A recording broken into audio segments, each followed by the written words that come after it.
Stuart Hall, born in Jamaica in 1932, was a pioneer of cultural studies in England. He entered Britain in 1951 and occupied a position on the margins of two cultures.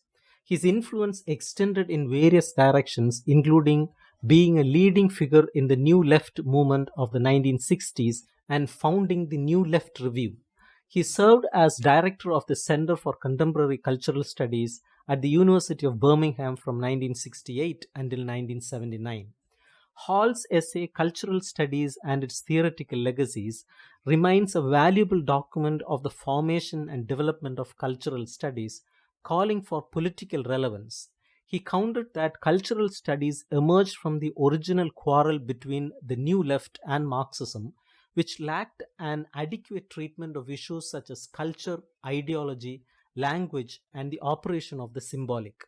Hall also recounted two other theoretical moments in the development of cultural studies, the first involving feminism and the second questions of race.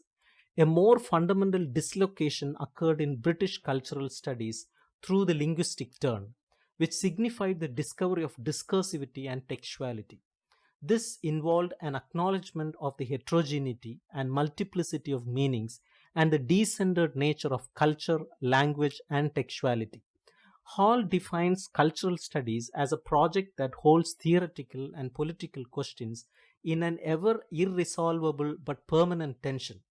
There is a great difference between understanding the politics of intellectual work and substituting intellectual work for politics. In his essay, The Rediscovery of Ideology, Hall proposes a new perspective on ideology, focusing on the structuralist insights into language and social codes. He questions how social institutions maintain certain discourses in a dominant position and exclude others, and how they limit the range of possible discourses. Structuralists argue that individual utterance is enabled by an underlying system of relations and public events, and terms are sites of struggle between competing definitions. The outcomes of these struggles depend on the balance of forces in a particular historical context, which Hall calls the politics of signification.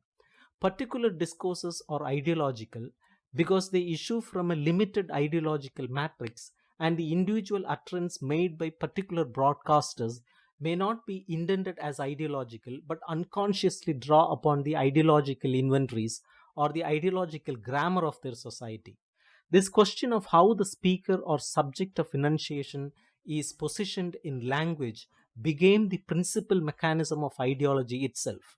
In other words, ideology speaks through people by situating them within a network of discourses such that they appear to be speaking freely, expressing content that they and their viewers have already absorbed as something natural and inevitable.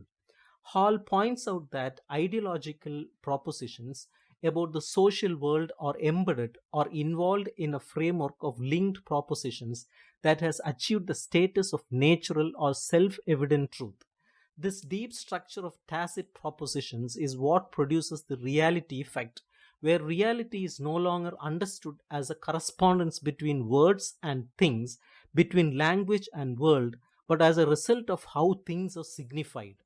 The reality effect is produced when these constructed works of presenting reality offer themselves a descriptive, sustaining certain closures of meaning, and advancing an implicit equivalence between themselves and reality.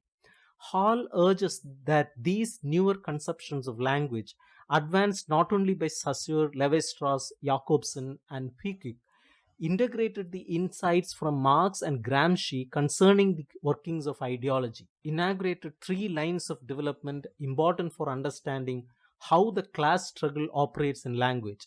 Firstly, the multiple referentiality or polysemic nature of language had to be explained. Volosinov saw the sign as an ideologically contested area, as an arena of class struggle.